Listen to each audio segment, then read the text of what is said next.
Dieu est grand, Dieu est vivant, il est digne d'être loué, il est digne d'être adoré.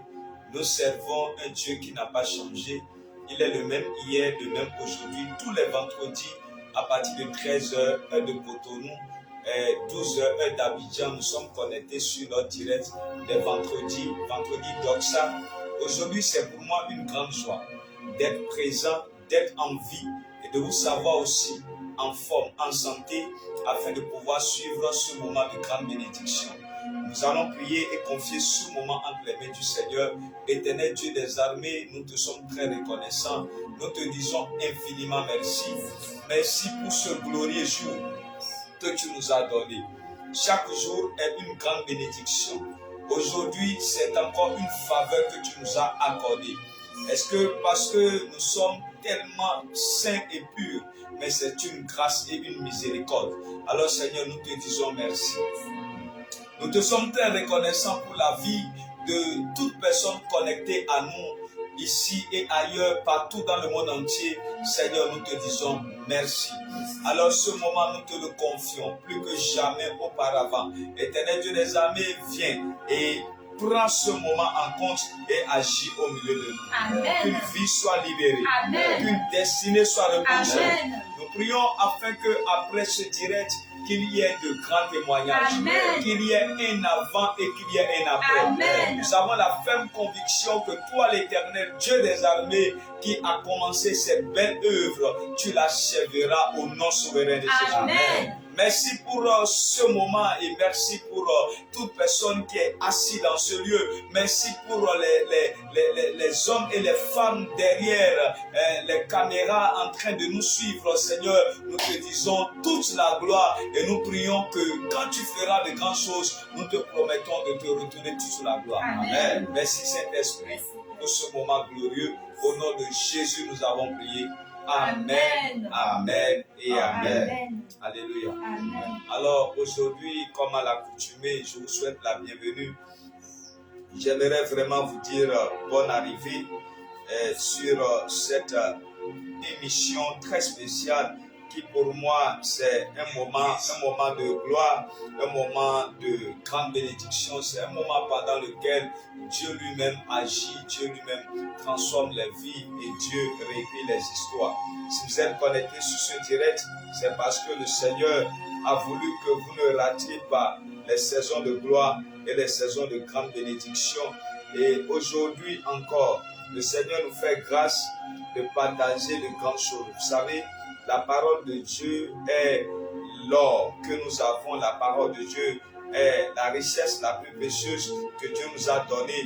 Et nous allons toujours nous en servir afin d'embellir nos vies et afin d'apporter quand même dans nos destinées une lueur d'espoir pour ceux qui quand même sont désespérés et ne croient plus à l'avenir. Nous avons ce qu'il faut, la parole de Dieu, la parole de la vie qui apporte la lumière. Alors aujourd'hui, ici, j'ai à ma gauche mon fils Hilarion qui est sur le direct avec nous, qui a eu la grâce depuis que ce direct a commencé d'être toujours là. Je crois que c'est une faveur de l'Éternel. Et ici, à ma droite, vous avez mon assistant, le pasteur Pauline, qui est toujours avec nous ici sur ce direct aussi depuis le commencement jusqu'à aujourd'hui. Que Dieu bénisse la servante de l'Éternel. Amen. Alors, cet après-midi, j'aimerais bénir Dieu pour la vie de chacun de vous. Vous êtes connectés de partout, je le sais. Il y a beaucoup qui attendent toujours ce moment si spécial. Et par la grâce de Dieu, nous avons respecté aujourd'hui l'heure et nous avons commencé à 13h00 comme vous nous l'avez dit et nous avons compris. Et je crois que après ce moment, vous allez vivre des choses glorieuses. Amen. Ma prière pour vous, c'est que Dieu puisse vous amener dans une dimension de gloire hors du commun au nom de Jésus. Amen. Je suis en train de prier pour un homme, pour une femme. Toi qui vas nous suivre en direct ou toi qui vas nous suivre après en différé, je prie que la grâce qui sera libérée dans ce lieu, que cette grâce te touche au nom de Jésus. Amen. Je prie qu'après ce direct, que tu puisses comprendre des choses que tu n'as jamais comprises et que ta lumière jaillisse et que ta vie soit un sujet de grand témoignage. Amen. Alors, le Seigneur m'a mis à cœur cet après-midi de vous parler nous sommes en train de parler des temps et des saisons. Et j'aimerais parler cet après-midi d'un thème très important. Que dois-je faire lorsque je suis dans les temps difficiles? Que dois-je faire lorsque je suis dans les temps difficiles? Vous savez, dans le livre d'Ecclésiaste chapitre 3, nous allons lire une portion Ecclésiaste chapitre 3 afin de pouvoir attirer ton attention sur quelque chose de très important. Ecclésiaste chapitre 3, le verset 1er, la Bible nous dit quelque chose. Je crois que cette série va prendre fin dans ce mois de septembre et nous allons commencer une autre série que je crois qui va vous bénir abondamment. Alors je vous conseillerais de pouvoir rechercher tous les enseignements avec mon équipe. Tout à l'heure, quand nous allons finir ce direct, ils vont se charger de mettre tous les enseignements Facebook là sur YouTube et nous allons vous envoyer notre lien YouTube afin que vous puissiez, bien aimés dans le Seigneur, aller suivre à nouveau ces enseignements parce que Facebook nous donne seulement une durée de 30 jours pour garder les vidéos et par la grâce de Dieu, nous sommes en train de travailler afin d'être en même temps en direct sur YouTube, en direct sur Facebook et en direct sur TikTok. Et je crois que le vendredi prochain, par la grâce de Jésus-Christ, le Seigneur va le faire. Et vous allez pouvoir nous suivre en direct sur TikTok, en direct sur YouTube et en direct sur Facebook par la grâce de Dieu. Amen. Alors, Ecclésiaste chapitre 3, le verset 2 dit, il y a un temps pour enfanter, il y a un temps pour nourrir. Il y a un temps pour pleurer et il y a un temps pour rire. Il y a un temps pour pleurer et il y a un temps pour rire. Bien-aimés dans le Seigneur, vous devez comprendre quelque chose. Dans la vie d'un homme, il y a plusieurs saisons. Comme je suis en train de le dire depuis un bon moment. Ecclésiaste chapitre 3, verset 2. Nous allons lire directement ici. Il y a un temps pour enfanter et un temps pour mourir. Un temps pour planter et un temps pour arracher. Un temps pour tuer, un temps pour guérir. Un temps pour démolir et un temps pour bâtir. Il y a un temps pour pleurer et un temps pour rire. Un temps pour se lamenter et un temps pour danser. Un temps pour jeter des pierres, un temps pour ramasser des pierres. Un temps pour éteindre et un temps pour s'éloigner de l'étreinte. Un temps pour chercher, un temps pour perdre. Un temps pour garder et un temps pour jeter. Un temps pour déchirer et un temps pour recoudre. Un temps pour se taire, un temps pour parler et un temps pour aimer et un temps pour haïr. Un temps de guerre et un temps pour la paix. Alors, vous devez comprendre que Dieu, comme j'ai l'habitude de le dire, fait les choses deux à deux. Il y a la main gauche, il y a la main droite. Il y a le pied gauche, il y a le pied droit. Il y a l'œil gauche, il y a l'œil droit. Il y a l'oreille gauche, il y a l'oreille droite. Et nous avons le matin, nous avons le soir. Nous avons la saison sèche, nous avons la saison pluvieuse.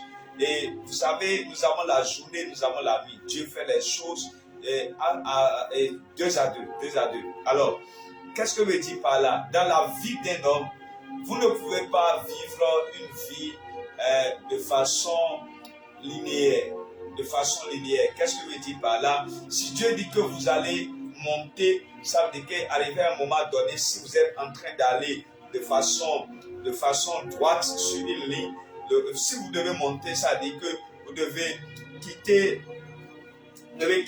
quand même le linéaire et commencer par prendre une pente. Et monter demanderait que vous preniez une pente. Et sur la pente, il n'y a pas de stabilité, tu ne peux pas être à l'aise en montant.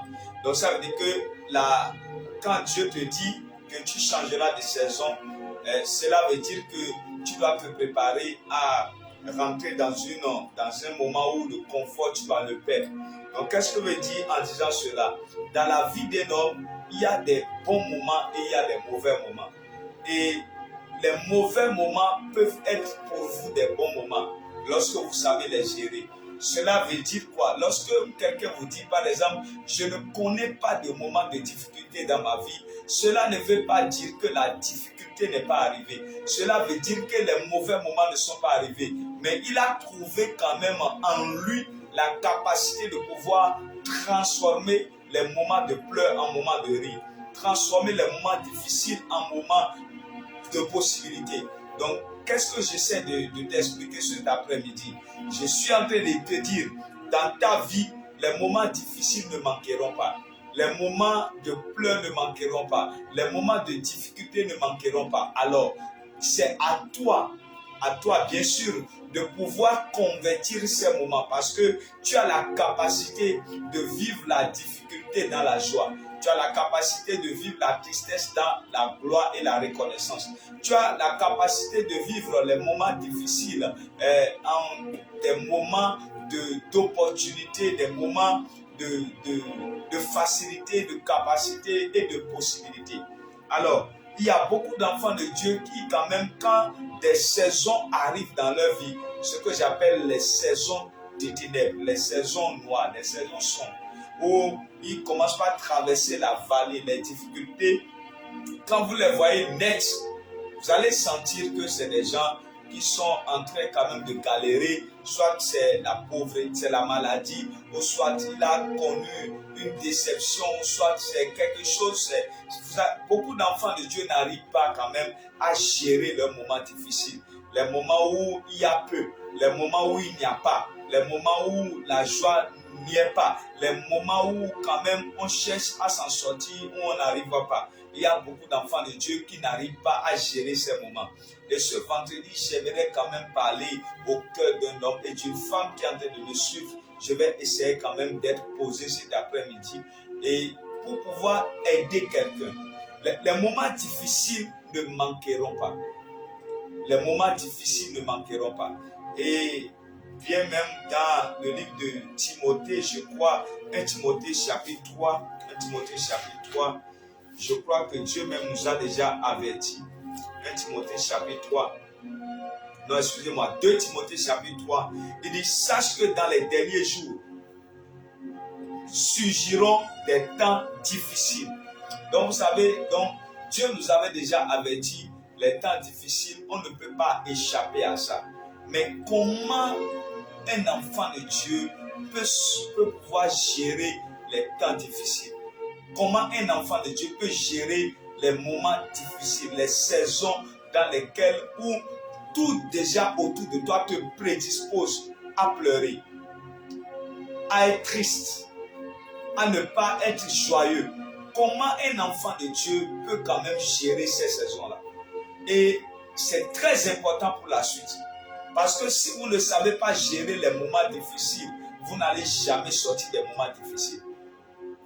C'est la gestion que vous faites des moments difficiles qui vous amène à arrêter les saisons de difficulté, à arrêter les saisons de pleurs, à arrêter les saisons de ténèbres dans votre vie et à vivre maintenant une autre partie, une autre page de votre vie qu'on appelle la saison de grâce, la saison de bénédiction et la saison de grande faveur.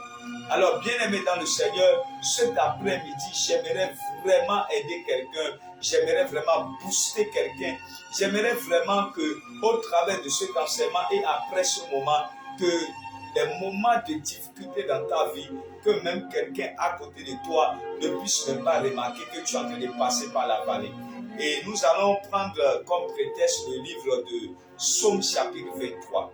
Psaume chapitre 23, un texte que nous connaissons tous. Psaume chapitre 23. Psaume chapitre 23. David dit, l'Éternel est mon berger, je ne manquerai de rien. Et il dit, au verset 4, quand je marche dans la vallée de l'ombre et de la mort. La vallée de l'ombre et de la mort, c'est un moment de difficulté. Lorsque David est en train de parler de lorsque tu passeras par la vallée de l'ombre de la mort, cela veut dire qu'il est en train de dire à un moment donné de ta vie, c'est-à-dire les choses autour de toi vont se présenter en sorte que tu comprennes que tu es en train de passer par un moment de turbulence. Un moment de turbulence. Mais par la grâce de Dieu, David nous a donné quand même quelques clés.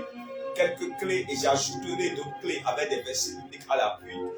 Et des clés qui vont nous permettre quand même en tant qu'enfants de Dieu de passer par les moments difficiles sans quand même sentir. Vous savez, lorsque vous êtes dans un avion et que vous arrivez dans les zones de turbulence, on va vous dire serrer les ceintures parce que nous voulons passer par les zones de turbulence. Mais les zones de turbulence ne font pas ce que l'avion tombe. Les zones de turbulence ne tuent pas les passagers en fait. Les zones de turbulence n'arrêtent pas la vitesse de l'avion. Tu es un 4x4, tu es un avion. Quelle que soit la zone de turbulence dans laquelle tu vas te retrouver, je suis en train de te dire, tu as les capacités en toi pour pouvoir bien atterrir. Amen. Les zones de turbulence n'ont jamais empêché un avion d'atterrir là où l'avion doit atterrir. Donc, bien aimé dans le Seigneur, j'aimerais quand même pouvoir vous expliquer cet après-midi comment, c'est-à-dire arriver par la grâce de Dieu à pouvoir passer par des moments difficiles et à avoir la victoire. Passer par des moments difficiles et avoir quand même, c'est-à-dire à pouvoir s'en sortir, Parce que beaucoup de personnes meurent dans les temps difficiles. Quand je parle de mourir, ce n'est pas mourir dans la chair forcément. Il y a beaucoup de personnes qui, dans les temps difficiles, c'est-à-dire les temps difficiles les avalent, les temps difficiles les enterrent. Ils n'arrivent pas, c'est-à-dire à s'en sortir. Ils n'arrivent pas quand même à quitter les moments de difficulté pour les moments de gloire, les moments de grand témoignage que Dieu a prévu pour eux. Mais cet après-midi, par la grâce de Jésus-Christ, je suis en train de voir un homme et une femme qui sortent des temps difficiles et qui, quand même, après les temps difficiles, vivent une saison de grâce et une saison de grande faveur. Amen. Alors, la première des choses que tu dois faire lorsque tu traverses les temps difficiles, c'est de vaincre la peur. Vous savez, la peur, bien aimé dans le Seigneur, j'aimerais vraiment être calme cet après-midi pour vous expliquer les choses. Les temps difficiles, d'abord, quand tu y entres, ça va te faire peur. C'est genre, tu quittes une saison où tout était calme, tout allait bien, et tu te retrouves dans un moment où tu te demandes comment je peux m'en sortir. C'est-à-dire, déjà, quand tu te retrouves dans les temps difficiles, il y a une peur qui va t'envahir. Quels sont les types de peurs qui vont arriver? La peur de ce que, est-ce que je pourrais m'en sortir? La peur de ce que ça va durer quand? Jusqu'à quand? La peur de ce que, est-ce que cette situation va me permettre de revivre encore quelque chose de bien et de meilleur? La peur de ce que, qu'est-ce que cette situation veut devenir en fait? Où est-ce que cette situation va m'amener? Ça peut être que tu es allé à l'hôpital où on te détecte une maladie, un cancer par exemple. On te détecte par exemple une maladie bizarre, le diabète, le VIH, quelque chose du genre. C'est-à-dire en même temps, automatiquement, là où tu es, c'est-à-dire il y a une grande peur qui va t'envahir. C'est normal parce que en tant qu'humain, tu ne t'étais pas préparé à pouvoir vivre quelque chose du genre. Et tu seras sous le choc en même temps. Mais David te dit, ne laisse pas la peur t'emporter. Ne laisse pas la peur te dicter, c'est-à-dire ta manière de te conduire. Ne laisse pas la peur t'envelopper. Celui qui est en toi est plus grand que le temps, la situation et les circonstances dans lesquelles tu te trouves. Celui qui est en toi a déjà vaincu la situation qui est en train de créer le moment difficile dans lequel tu te trouves. Donc déjà, quand la saison arrive, la saison de difficulté arrive, la saison sombre arrive dans ta vie, qu'est-ce que tu dois faire? Tu dois faire tout possible pour pouvoir faire quoi? Épargner, c'est-à-dire enlever la peur. La peur là, il est très important que tu puisses faire quoi? L'enterrer. tu ne dois pas permettre à la peur de t'envahir. Non. Il dit, je ne crains aucun mal. Ça veut dire quoi? La situation qui est venue n'est pas venue pour me faire du mal. David sait que dans la situation là, Dieu prépare un bien pour lui. Lorsque Daniel et les 3 hommes, Shadrach, Meshach et Abednego étaient à Babylone et que le roi a demandé que, c'est-à-dire une statue d'or soit érigée, que tout le monde se prosterne, on a bien dit, toute personne qui ne va pas se prosterner, on va le jeter dans le feu. Jusqu'à quelques minutes avant qu'on ne les jette dans le feu, ils n'ont pas eu peur. Ils ont dit, si l'Éternel ne peut pas nous délivrer, alors qu'on puisse nous jeter dans le feu, que ce qui va venir, que cela arrive. Donc cela veut dire que vous devez avoir la conscience et la conviction de ce que la situation difficile dans laquelle vous êtes en train d'entrer, ou bien la saison dans laquelle vous êtes en train d'entrer, cette saison ne peut pas vous tuer. Elle ne peut pas vous faire du mal. Elle ne peut pas vous faire disparaître. La maladie qu'on vous a détectée là, cette maladie est trop petite pour vous finir. C'est lorsque vous laissez la peur commencer par vous envahir que la situation autour, les circonstances autour vont commencer par vous dicter la loi. Parce que la peur paralyse votre capacité à vous confier encore en l'Éternel. La peur tue la foi. La peur affaiblit la foi. La peur affaiblit votre capacité à croire que l'Éternel est capable de vous sortir de là où l'ennemi est en train de vous envoyer ou de là ou de la saison dans laquelle vous êtes en train de vous retrouver. Il y a beaucoup de personnes qui n'ont pas pu sortir des situations dans lesquelles ils se sont retrouvés parce qu'ils ont laissé la peur contrôler leur vie, contrôler la situation. Mon ami, j'aimerais te dire tout cet après-midi que tu aies peur, que tu n'aies pas peur, la situation est déjà là. Tu dois chercher comment faire pour sortir de la situation. Et la peur ne peut pas t'aider. La peur va t'empêcher de prendre, c'est-à-dire de faire face à la situation et de t'en sortir. La peur va t'empêcher de réfléchir. La peur va t'empêcher de faire quoi? De bondir sur la situation. La peur va t'empêcher même de prier. Parce que celui qui a réellement peur sera paralysé. Lorsque vous avez peur, vous êtes affolé. Vous ne savez plus quoi faire. Voyez, lorsque peut-être une maman est à la maison et on crie dehors et ton enfant est tombé dans un puits ou bien dans une citerne, bien on l'appelle, dit maman, viens voir ton enfant. Et quand elle arrive là-bas, elle a vu que oui, vraiment, il y a une voiture, une moto qui a percuté l'enfant. Si cette femme, quand même, c'est-à-dire premièrement au vu de la situation en même temps, c'est ce qu'elle va ressentir comme peur ou comme ne pas avoir peur qui va déterminer les minutes qui vont suivre de l'enfant. Si la peur l'envahit, cet enfant peut trépasser. Cet enfant peut passer de la mort à la vie. De la vie à la mort, excusez-moi. Mais si quand même cette maman, déjà même, vous savez, il y a des gens qui ont bâti un tel courage en eux. Dieu savait que sur le chemin de Canaan, tout ne sera pas facile et que des moments difficiles arriveront. C'est pour cela qu'il a dit à Josué dans Deutéronome et dans Josué chapitre 1er, verset 9, il dit fortifie-toi et prends courage. C'est-à-dire qu'il y a des moments, Jéricho sera sur le chemin en fait.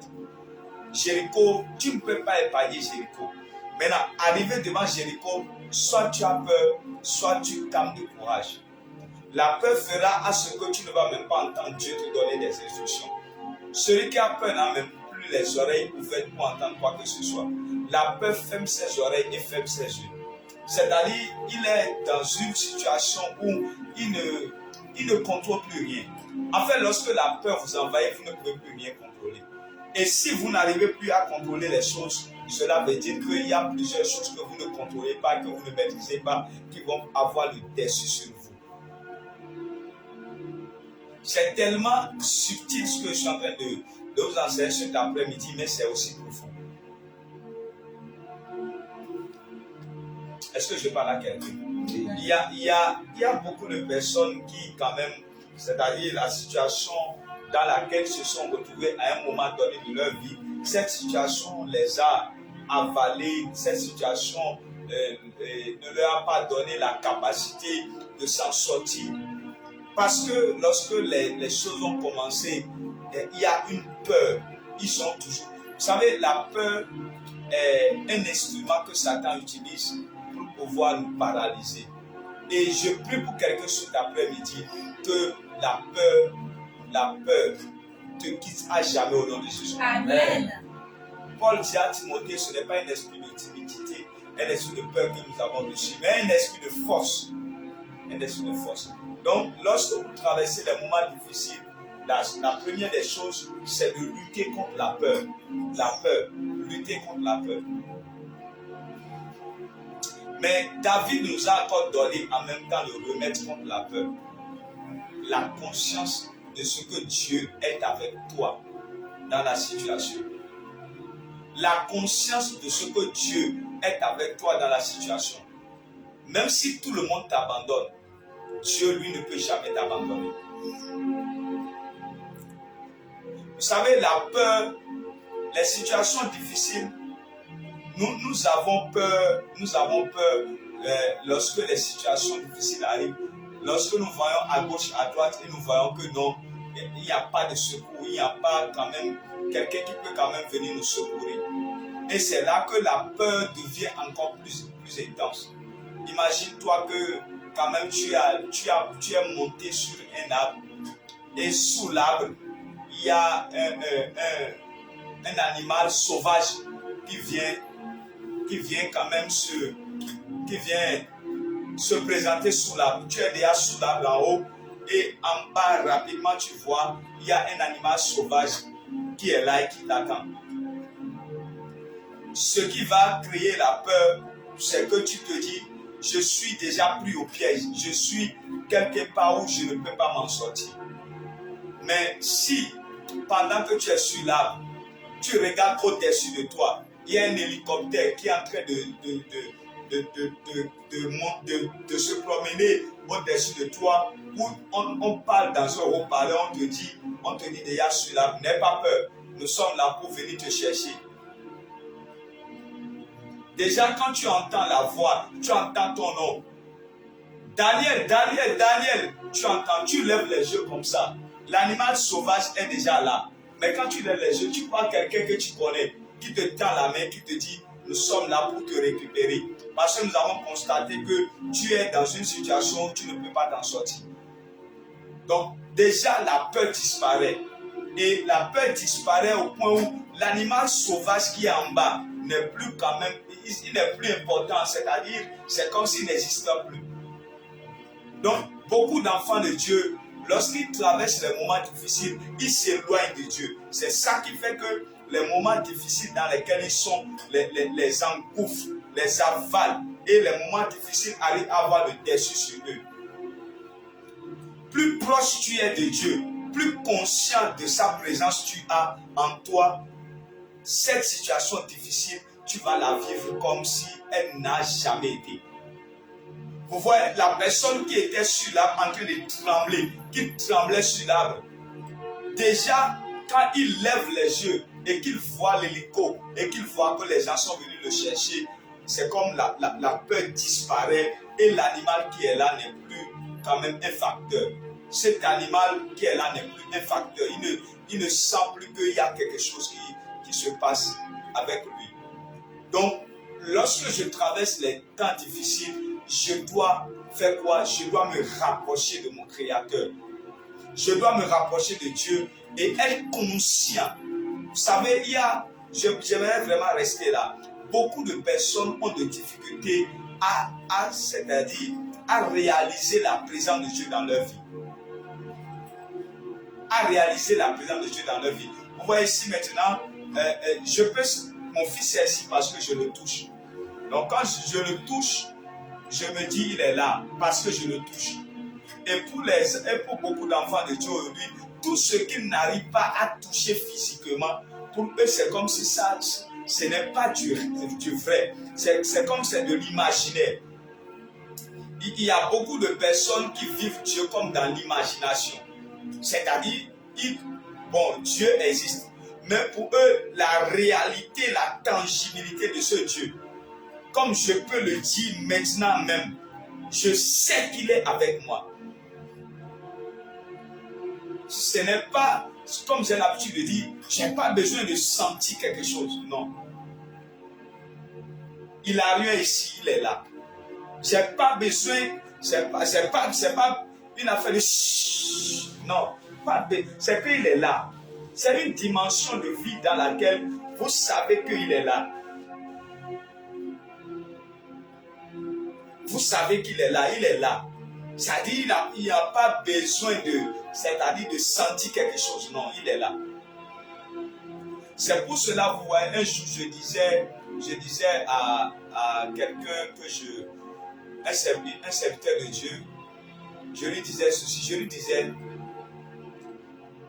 nous, beaucoup de personnes, surtout dans le ministère, par exemple, je prends un exemple, nous sommes à un culte de délivrance. Je peux mettre ma main sur lui. Bien, je pose ma main sur lui. Il n'a pas tremblé. Cela ne veut pas dire que l'Esprit de Dieu ne l'a pas touché. C'est faux. La présence de Dieu, ce n'est pas le fait qu'il tremble. Non. La présence de Dieu, c'est le fait que Dieu est présent. C'est-à-dire, je ne sais pas comment vous expliquer ça. Et quand tu n'as pas cette maturité, tu vas vouloir que la personne bouge. Tu vas vouloir que la personne tombe. Parce que pour toi, le signe qu'il est là, c'est que la personne doit commencer par bouger. Non, Dieu est là. Et c'est cette révélation, des fois la personne peut, la puissance peut faire bouger la personne, mais pas toujours. Mais Dieu est là. Et c'est cette sensation, cette manière de ne pas comprendre, c'est-à-dire la présence de Dieu qui amène les gens à ne pas être conscients, à ne pas être sûrs que Dieu est avec moi dans cette affaire. Il y a des fois, nous disons, il y a des prières que nous faisons, nous disons, Seigneur, si tu es réellement avec moi, dis un mot pour que je sache que tu es là.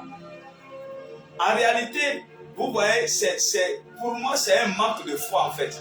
C'est un manque de foi. Tous ceux qui sont ici dans ce bureau, ils sont là. Ils n'ont pas besoin de dire un mot. Ils sont là. Ils sont là. Ils n'ont pas besoin de parler. Même s'ils ne parlent pas, ils sont là. C'est-à-dire, je voudrais que quelqu'un comprenne que même si Dieu ne parle plus, il est là. Même si Dieu ne parle pas, il est là. Je ne sais pas comment vous expliquer. C'est-à-dire, arriver à une dimension dans laquelle tu sais que que Dieu est là. C'est cette dimension de vie qui va vous faire traverser la vallée. Vous voyez, lorsque Jésus était dans la barque avec les disciples, je vous assure, c'est une vérité, je vous dis, si j'étais dans la barque le jour-là, j'allais même me coucher à côté de Jésus et dormir. Parce que vous savez, celui que j'ai vu ressuscité est mort. Mes amis, celui que j'ai vu ressuscité est mort. Celui que j'ai vu touché à un cercueil et l'enfant est revenu à la vie. C'est avec lui je suis. Et le vent se soulève. Même si on tombe dans l'eau, on va sortir.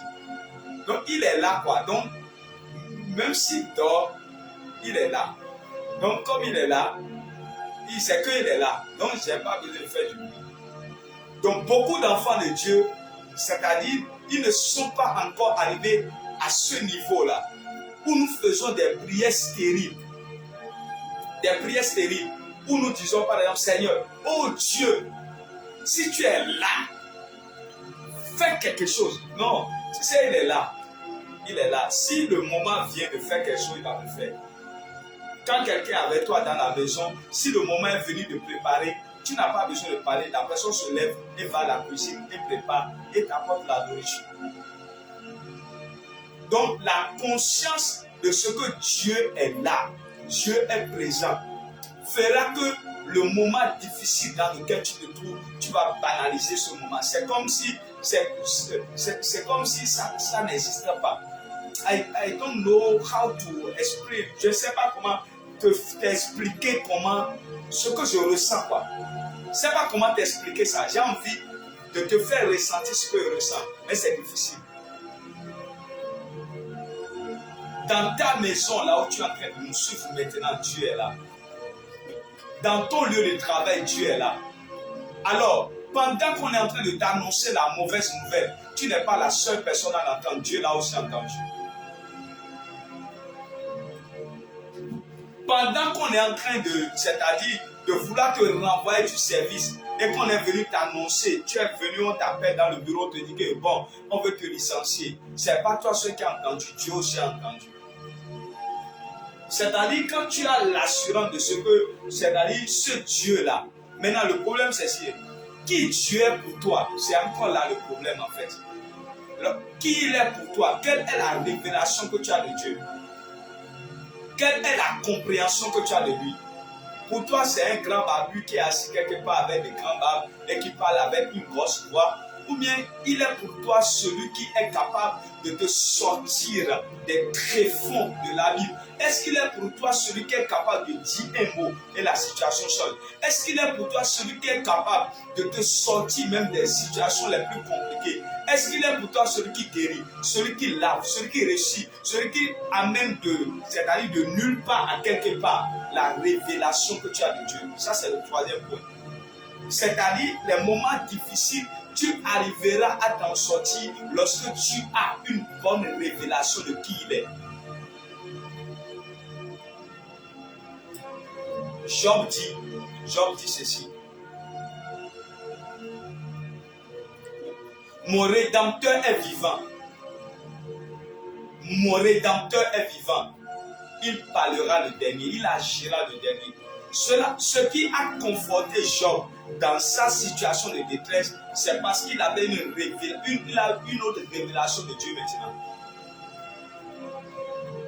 Ce qui fait que les gens, d'autres personnes sentaient ce qu'il traversait. Mais lui, pour lui, c'est comme si, c'est vrai, les plaies sont là, la douleur est dans le corps, mais il avait encore la bouche pour parler. En fait, c'est-à-dire là où toi tu ne trouves plus la bouche pour déclarer les merveilles de Dieu, la capacité de Dieu, Job trouvait encore la bouche pour dire, mon Rédempteur est vivant.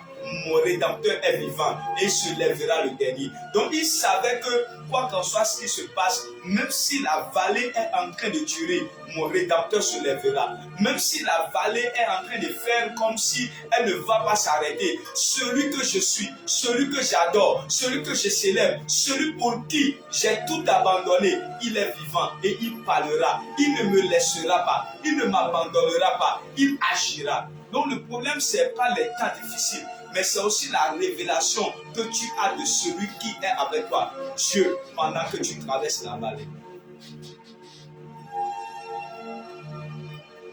Alors vous comprenez avec moi maintenant pourquoi il y a beaucoup d'enfants de Dieu qui, dans les moments difficiles, n'arrivent pas à s'en sortir. Ils ne peuvent jamais s'en sortir. À cause de quoi? À cause du fait qu'ils n'ont pas la révélation qu'il faut. La révélation qu'il faut. Est-ce que vous comprenez maintenant? Donc, vous devez comprendre cet après-midi quelque chose. Bien aimé dans le Seigneur, les temps difficiles ne manqueront pas. Les temps difficiles ne manqueront pas. Mais on peut vivre à l'aise en rien dans les temps difficiles. C'est-à-dire, tu arrives à un niveau dans ta vie où le problème n'est plus un facteur. La situation n'est pas un facteur. Mais il dit, ils l'ont vaincu déjà. Nous ne combattons pas pour la victoire. Nous combattons dans la victoire. La victoire nous appartient déjà. Aucun sorcier ne peut nous arrêter. Aucun magicien ne peut nous arrêter. Aucun esprit mauvais ne peut nous arrêter. Nous avons déjà la victoire. Nous combattons dans la victoire. Donc, avec cette assurance, mes amis, il n'y a aucune peur. Il n'y a rien en face en fait. Il n'y a rien en face. Donc, je suis en train de dire à quelqu'un cet après-midi que les moments difficiles, lorsque vous les traversez, vous devez apprendre, c'est-à-dire à chercher à connaître encore plus Dieu. Ben, tu ne peux pas avoir la révélation si tu ne cherches pas à le connaître. C'est en cherchant le connaître que tu as la révélation. Et je vais au quatrième point en disant à quelqu'un, pendant que tu traverses des moments difficiles, il faut que tu plonges tes regards dans la parole, médite la parole. C'est le moment même pour toi de t'asseoir et de méditer la parole de Dieu. De demander à Dieu, Seigneur, révèle-toi à moi. C'est-à-dire, Seigneur, révèle-toi à moi. Révèle-toi encore à moi. Si mon cœur est agité, si je suis troublé, c'est parce que je ne sais pas encore qui tu es. Avant qu'on ne lui dise fortifie-toi et prends courage, on lui a dit que le livre de la loi ne s'éloigne pas de ta bouche. C'est-à-dire, la force viendra donc de la révélation qu'il aura acquise dans la parole. Plus tu plonges tes regards dans la parole de Dieu, plus il y a une assurance qui naît en toi. Il y a une force, il y a une... Ce qui donne l'assurance, c'est ce que tu as entendu qui te donne l'assurance. Ces gens, par exemple, vous avez eu un problème et on vous prend, on vous dépose au commissariat. Et arrivé au commissariat, vous êtes 5 là-bas, arrivé là-bas. Tout le monde est en train de trembler. Et un policier vient, il t'appelle et te dit, ne crains rien. Il te dit, un des membres de ta famille a appelé, la situation est sous contrôle. Quand tu vas repartir dans ta cellule, les gens peuvent être en train de pleurer. Ah, c'est fini pour nous, c'est ceci. Mais toi, tu seras détendu. Quelqu'un va se demander, ah, c'est la même prison, on est dans la même prison, avant que toi, tu ne sois tranquille comme ça. On vit les mêmes choses. Est-ce que tu ne sais pas, tu ne connais pas notre sort, tu ne sais pas que quand on vient ici, on ne peut pas s'en sortir. Non, tu as entendu quelque chose qu'il n'a pas entendu. Tu as vu quelque chose qu'il n'a pas vu. Tu as eu écho de quelque chose qu'il n'a pas encore entendu. Donc, bien aimé dans le Seigneur, ce qui fait que vous allez voir les gens sont dans des moments où si toi tu étais dans ce moment, c'est que tu étais mort. Il y a des gens même, je vous dis, il y a des choses que tu traverses et tu es en joie, tu es en paix. Mais il y a des gens, Dieu va les mettre dedans un peu seulement, on va les enterrer le même jour. Parce qu'ils n'ont pas la révélation, ils ne connaissent pas encore ce qu'ils doivent connaître. Donc, les temps difficiles doivent être pour toi un moment pendant lequel tu ouvres ton cœur à la méditation de l'Écriture. L'Éternel te rencontrera là. Il te donnera la parole qu'il faut. Il te donnera la sagesse qu'il faut. Il te donnera, c'est-à-dire la voie de sortie qu'il faut. En ce moment-là, il faut que tu sois quand même ouvert à écouter des enseignements révélés, des enseignements inspirés. Proverbe chapitre 6, verset 23. Proverbe 6, verset 23.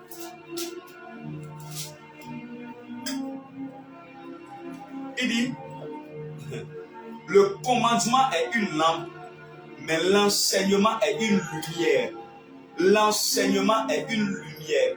L'enseignement est une lumière. Lorsque je suis dans les temps difficiles, c'est comme je suis dans les ténèbres. Mais la Bible te dit l'enseignement est une lumière. C'est-à-dire quand ça ne va pas, c'est là où vous voyez des enfants de Dieu, ils ne veulent plus prier, ils ne veulent plus lire la parole de Dieu, ils ne sont plus prêts à écouter un enseignement. Tu te tues. La Bible te dit l'enseignement est une lumière. Quand c'est difficile, quand c'est sombre, alors allume la lumière. La lumière c'est quoi? L'enseignement de la parole. Mets une cassette, mets un disque, appuie un enseignement, prends ton laptop, prends ton téléphone, allume quelque chose, la lumière va jaillir. C'est-à-dire, tu vas voir que l'Éternel va t'aider à sortir. C'est-à-dire, tu auras une information qui t'amènera à être détendu, à être vraiment quand même rassuré, à savoir que non, ce que nous sommes en train de traverser, comme l'apôtre dit, c'est des afflictions qui sont passagères. Ça passera, ça passera. Ce n'est pas éternel. Quand tu sais que ça passera, tu ne vas pas braquer tes yeux sur ça. Tu ne vas pas braquer toute ton énergie sur ça parce que tu sais que ça passe. Ce n'est pas éternel. Ça passe. Le VIH n'est pas éternel. tu es guéri maintenant. Le cancer n'est pas éternel, tu es guéri maintenant. Le diabète n'est pas éternel, tu es guéri maintenant. Je suis en train de parler à quelqu'un qui a fait ses analyses après avoir suivi ce direct. Je suis en train de te dire, ce VIH qu'on t'a détecté là, ce n'est pas éternel, tu es déjà guéri. Le cancer qu'on t'a détecté n'est pas éternel, tu es déjà guéri. Le diabète est déjà guéri. Oui, le cancer des seins est déjà guéri. Je dis, le cancer du corps de l'utérus est déjà guéri. Cette maladie qu'on t'a détectée, la fièvre typhoïde, l'hépatite, je suis en train de parler à quelqu'un à qui on a détecté un fibrome. Quelle que soit la maladie, je suis en train de te dire, ce n'est pas éternel. Ça passe. Amen. Ce n'est pas éternel. Ce n'est pas éternel. Est-ce que je suis en train de parler à quelqu'un? Ce n'est pas éternel. Donc, bien aimé dans le Seigneur, l'enseignement apporte quoi? La lumière. La Bible dit, pendant que Jésus continuait à leur parler, leurs yeux s'ouvrirent. C'est-à-dire que la parole de Dieu a la capacité d'ouvrir tes yeux. C'est-à-dire que tu étais aveugle, mais la parole t'amène à une dimension où tes yeux sont ouverts. Tes yeux sont ouverts. Pendant que je suis en train de parler maintenant, il y a quelqu'un qui me suit sur ce direct, qui va me suivre en différé, mais ses yeux vont s'ouvrir. Amen. Ses yeux vont s'ouvrir. Amen. Est-ce que j'enseigne quelque chose? Je déclare dans la vie de quelqu'un cet après-midi que Dieu te pousse, à te connecter à la parole, Amen. à la vraie parole, Amen. à la parole capable de te libérer, de te délivrer, de réécrire ton histoire. Amen. Et de te repositionner. Amen. Si quelqu'un dit Amen, l'Éternel le fait. Amen. Est-ce que vous me suivez sur l'après-midi? Donc, bien aimé dans le Seigneur, vous devez comprendre quelque chose. Et c'est très important. Les moments difficiles ne manqueront pas. Mais vous avez avec vous le secret pour vous en sortir. Et je ne crée aucun mal car je sais que tu es avec moi. Est-ce que tu sais qu'il est avec toi? Est-ce que tu sais qu'il est avec toi? Tu ne peux pas le toucher, mais il est là. Il n'a pas une odeur particulière, mais il est là. Il est là. Il est là. Je déclare dans la vie de quelqu'un que ta connaissance de Dieu monte. Amen.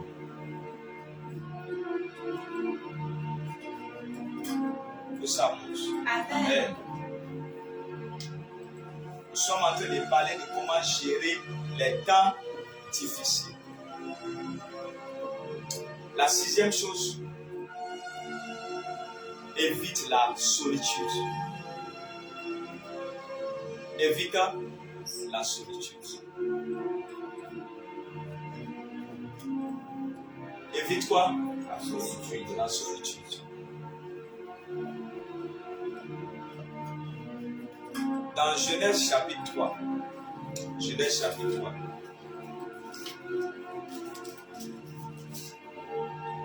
Genèse chapitre 3.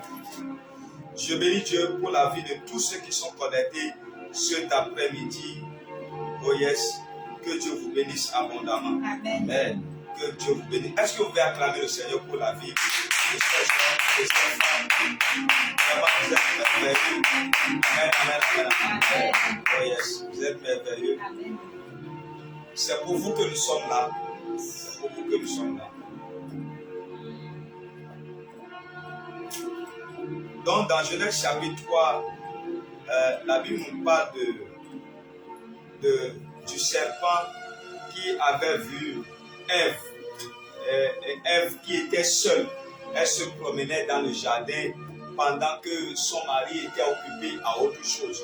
Vous savez, quand elle était seule dans le jardin, en train de se promener seule, son mari était ailleurs et elle était seule dans la solitude. Dans sa solitude, il y a eu quand même quelqu'un qui est venu sans invitation. Vous savez, le diable lorsque c'est quand vous vous retrouvez dans des endroits où vous êtes seul, où vous êtes vraiment seul, solo, que il aime arriver et à commencer par infiltrer vos pensées. Ouais, lorsque quelqu'un, par exemple, on lui détecte une maladie mortelle, ce n'est plus bon de laisser cette personne une seule minute. Parce que quand la personne est seule, les réalités, c'est-à-dire qu'il est seul sans rien. Je précise. Je peux être seul, mais je suis en train d'écouter un enseignement. Vous comprenez? Là, je suis concentré à écouter quelque chose. Je suis concentré à suivre quelque chose. Mais vous voyez la personne, il est seul quelque part. Il n'y a pas de la musique, il n'y a pas un enseignement, il n'y a rien, il est là seul. Vous allez voir, il y a des choses qui vont commencer par traverser son esprit. C'est là que Satan va commencer par lui faire l'apologie de la situation dans laquelle elle est. Il va commencer par infiltrer ses pensées et commencer par lui, c'est-à-dire l'aider à aggraver la maladie, à aggraver l'information, à aggraver la situation. C'est-à-dire, vous devez éviter la solitude.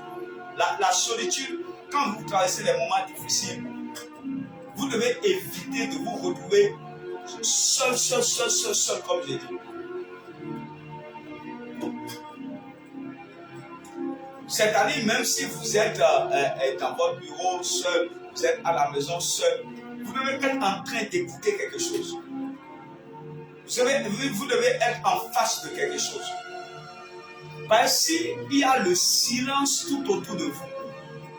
Tout est calme. Mais comment les gens arrivent à se suicider? Comment les gens arrivent à se suicider? Les gens se suicident lorsqu'ils se retrouvent seuls.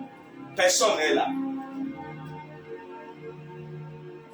Il n'entend plus rien. Maintenant, ce qu'il entend, c'est des voix qui montent dans son cœur. Tue-toi, tue-toi, tue-toi, tue-toi, tue-toi, c'est fini, tue-toi. Si tu meurs maintenant, ça va finir. Si tu meurs maintenant, ça va finir. À commencer par entendre des choses de gauche et à droite. Parce que vous ne pouvez pas empêcher Satan, vous ne pouvez pas empêcher à Satan de vous parler. Quelle que soit la dimension de l'esprit dans lequel tu es, Satan lui viendra toujours et va vouloir parler. C'est-à-dire, tu es dans un monde où, c'est-à-dire, Dieu est là, mais le diable aussi veut parler. Donc, les gens que vous voyez qui, dans les situations difficiles, arrivent à se suicider, c'est des gens qui se sont retrouvés à un moment seuls. Et dans le même temps, vous allez voir qu'il y a des témoignages que nous écoutons. Vous allez voir, la personne va dire, j'étais allé dans une église un jour et j'avais envie de me suicider et j'ai écouté des enseignements. Quand je suis reparti à la maison, j'étais en train de réécouter cet enseignement et en même temps, j'ai senti en moi que je n'ai plus besoin de faire ça et que je peux vivre et que demain peut être meilleur. Et depuis ce jour, j'ai pris la décision de ne pas le faire. Bon, imaginez qu'à un moment donné, il ne s'était pas retrouvé dans un lieu où il a écouté une parole qui l'a dissuadé d'aller faire ce qu'il veut faire. Vous n'allez jamais voir quelqu'un se suicider pendant qu'il est parmi les gens. Vous comprenez ce que je dis? C'est-à-dire qu'il va se retrouver tout dans un endroit où il est seul, où il manage les choses et il se pend, il met la corde, il se pend. Donc, lorsque vous traversez les moments difficiles, vous devez éviter la solitude, prenez ça au premier degré. C'est-à-dire cette solitude dans laquelle il y a un calme autour de toi. Vous savez, des fois, on a dit que nous disons, nous avons besoin du calme pour réfléchir. C'est vrai, on a besoin du calme pour réfléchir, mais le calme n'est pas bon pour certaines personnes. Je ne sais pas si vous comprenez ce que je dis. Et vous allez voir Satan, je vais vous expliquer ce que ça veut dire. Lorsque le diable veut te détruire, il va commencer par te faire croire, te faire accepter que plus personne dans ce monde ne veut de toi. C'est-à-dire, tu vas commencer par te dire que je suis inutile sur la terre. Je suis là pourquoi personne ne veut de moi. Et il te met les choses dans la tête en fait. Et à cause de ça, tu vas vouloir toujours vivre. Tu ne veux plus voir quelqu'un. Vous allez voir des gens, ils vont s'enfermer. Ces choses-là se passent souvent plus en Europe. Ils vont s'enfermer dans une chambre. Ils sont là-bas. Ils ne veulent voir personne. Ils cassent la télé. Ils cassent tout autour de lui. C'est comme il y a une colère qui monte en lui. Et tout dans la chambre, il prend le divan, il jette, il casse tout. Et il est là dans un coin comme ça, il est là. Et se dit en lui-même que non, c'est-à-dire, je suis la pire erreur, c'est-à-dire, lui-même confesse que sa vie est une erreur, sa venue sur terre est une erreur, et il est là, les voix commencent à monter dans son cœur, prends l'acide, bois ça. Donc, lorsque vous traversez les moments difficiles, la solitude n'est pas la réponse. Il faut éviter de vous retrouver dans la solitude. Évitez de vous retrouver seul. Si vous êtes seul, que ce soit en train d'écouter un enseignement, en train d'écouter une louange, en train d'écouter un témoignage, en train de lire la parole de Dieu, c'est-à-dire seul, ça bien fait. Vous êtes assis. Vous allez voir, il y a des gens qui m'ont dit que non, je pense à ma vie. Et ce que vous ne savez pas, dans ce calme où il est là, vous allez voir, Satan cherche toujours un moyen. C'est quand Ève était avec Adam, ils étaient en train de s'occuper du jardin, tout ça là. Il n'a pas trouvé le moyen de venir et de parler à quelqu'un, mais il a trouvé un système là pour que l'autre s'isole, c'est-à-dire se retrouve un endroit seul. Ève était là, seule, elle était assise, pensive, personne ne sait à quoi elle pensait. Et c'est là que Satan est venu. Et il a commencé par lui parler. Ah, tu sais, est-ce que Dieu a dit? Est-ce que Dieu a dit? Alors, il y a des gens qui aiment la solitude. C'est-à-dire, pour eux, c'est-à-dire, en étant un homme de Dieu dans la délivrance, vous savez qu'il y a des gens, leur solitude qu'ils aiment là, c'est une possession diabolique et démoniaque. C'est-à-dire, il y a des gens, vous devez les délivrer parce qu'en réalité, sa solitude, ce n'est pas la solitude de je veux aller chercher Dieu, il faut que je sois seul. Je veux aller travailler, il faut que je sois seul. Non. La solitude, c'est que quand il voit quelqu'un humain, ça le dérange. Il ne veut pas voir l'homme, il ne veut pas voir la créature de Dieu. Ouais, c'est des trucs qu'il y a certaines personnes qui vivent en eux et ils ressassent ça en eux, vous n'allez jamais savoir. Et il faut la prière de délivrance pour libérer ces gens de personnes. Donc, voilà, lorsque vous traversez les moments difficiles, vous devez éviter vraiment la solitude.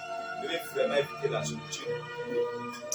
Et je crois au septième point, lorsque le sixième point, donc le sixième point maintenant, donc c'était le cinquième, le sixième point, lorsque nous traversons les moments difficiles, il y a quelque chose que nous devons éviter. Éviter les personnes qui ont des paroles négatives dans leur bouche. Qu'est-ce que ça veut dire? Contrôlez vos fréquentations. Lorsque vous traversez les moments difficiles, contrôlez vos fréquentations. Contrôlez vos fréquentations. Tu as besoin de sortir. Tu n'as pas besoin de quelqu'un qui va encore plus t'enfoncer.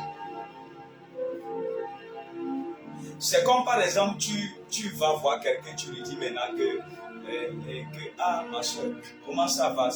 Ah, vraiment, ces jours-ci, ma santé n'allait pas bien et je suis allé à l'hôpital, on m'a détecté un cancer. La personne va commencer par te dire, ah, ma soeur, prépare-toi, hein, c'est la mort. C'est la mort. Tu trouves quelque chose, mange seulement, tu vas mourir tout à l'heure.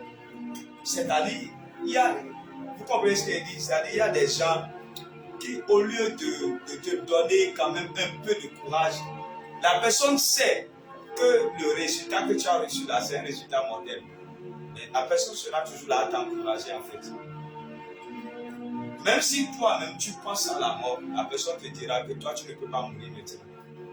C'est-à-dire, vous devez être dans des environnements où, c'est-à-dire, certaines personnes sont pour vous quand même une lueur d'espoir, où ils vous encouragent à continuer là où vous voulez vous arrêter, où ils vous encouragent à ne pas abandonner là où vous avez envie d'abandonner.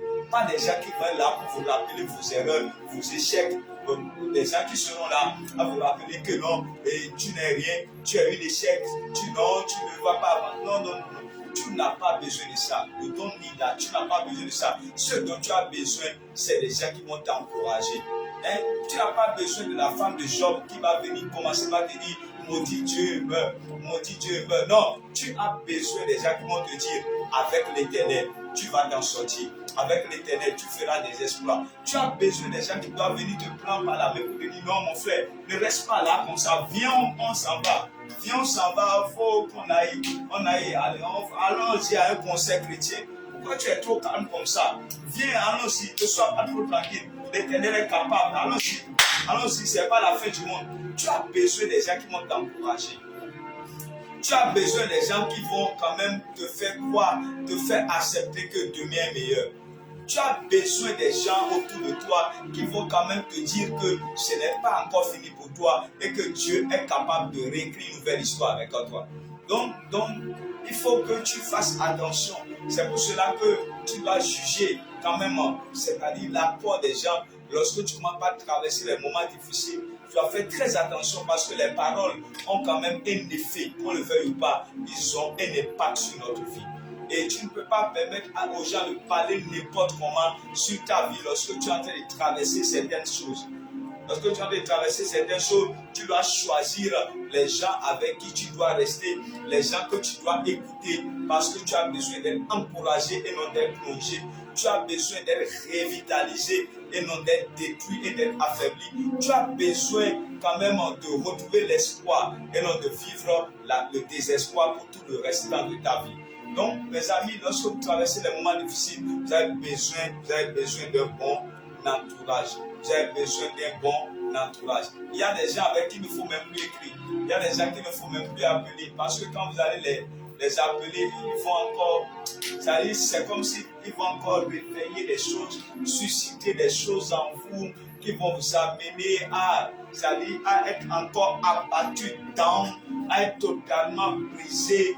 Donc c'est pour cela qu'il faut rechercher alors un environnement où tu vas quand même te réjouir, qui va te donner la joie, qui va te donner l'espoir de revivre. Vous allez voir, c'est pour cela que dans les pays européens, il y a des gens quand cela leur arrive des mauvaises nouvelles, des trucs. Ouais, ils choisissent d'aller dans les endroits où ils peuvent voir les gens jouer, les gens font tout ça, donc il faut quand même changer d'air. Il ne faut pas laisser la situation l'embrouiller, le crisper, l'amener à accepter le verdict de la vie, le verdict des médecins, le verdict de son lieu de travail, mais à croire que Dieu est capable de le faire sortir de cette situation. C'est tellement important, une petite balade, un tour quelque part pour voir quand même les gens jouer, les gens faire tout cela. Donc, tu ne peux pas quand même être accepter un environnement où les gens vont t'achever. Il y a d'autres personnes qui sont réputées pour avoir pour une bouche vraiment, une bouche qui tue et qui détruit. Et c'est vraiment dangereux. Et ma prière pour quelqu'un cet après-midi, c'est que Dieu t'aide au nom souverain de Jésus à trouver l'équipe qu'il faut. Si tu es Shadrach qui te donne Meshach et Abednego, si tu es Daniel qui te donne Shadrach, Meshach et Abednego, si tu es David qui t'envoie un Jonathan, je dis si tu es Élie qui t'envoie un Élisée, si tu es Moïse qui t'envoie un Josué, je prie pour quelqu'un que tu trouves maintenant ton cercle. Tu trouves ton cercle, ton cercle dans lequel on t'encourage, on te pousse, on te fait accepter que demain est meilleur. Et je déclare que Dieu te le donne au nom de Jésus. Amen. Alors, bien aimé dans le Seigneur, je ne serai pas long aujourd'hui. Nous avons déjà fait 1 heure. Et je crois que par la grâce de Dieu, vous avez compris quand même, c'est-à-dire le fond de cet enseignement. Essayez de les réécouter point par point, vous allez apprendre quelque chose. C'est une grande joie pour nous de vous savoir connecter. J'aimerais quand même prier pour quelqu'un. Je sens cet après-midi que je dois prier pour toi. Je dois prier pour toi. Je dois prier pour toi. Oh yes, Lebo Shadadabos, Mandera Kados, Lebo Senderebo Shadadabaya. Pose la main là où tu veux sur la tête. Un lieu où tu sens le mal, quelque chose. Tu as besoin de la visitation de Dieu. Tends ta main, tends tes mains. Je veux prier pour toi.